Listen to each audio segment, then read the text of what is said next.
ভঙ্গুর যুদ্ধবিরতির মধ্যেই গাজার বিভিন্ন স্থানে হামলা চালাচ্ছে দখলদার ইসরায়েলি বাহিনী। এরই মধ্যে গাজা উপত্যকার দক্ষিণে খান ইউনিসে ইসরায়েলের বিমান হামলার খবর পাওয়া গেছে। যুক্তরাষ্ট্রের মধ্যস্থতায় চলমান যুদ্ধবিরতি সত্ত্বেও উপত্যকায় প্রাণহানি বেড়ে 236 জনে দাঁড়িয়েছে।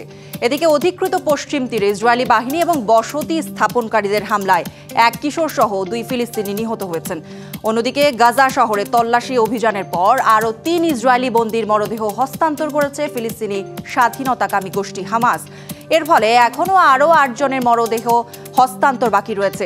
এর আগে যুদ্ধবিরতির অংশ হিসেবে 30 ফিলিস্তিনির মরদেহ ফেরত দেয় ইসরায়েল। এদের মধ্যে অনেকের দেহেই নির্যাতনের চিহ্ন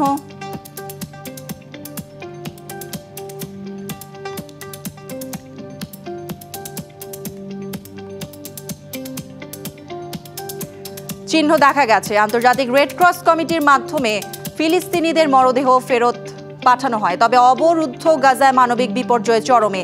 এছাড়া উপত্যকায় চিকিৎসা সংকটে শিশুদের মৃত্যু ঝুঁকি বাড়ছে দিনকে দিন।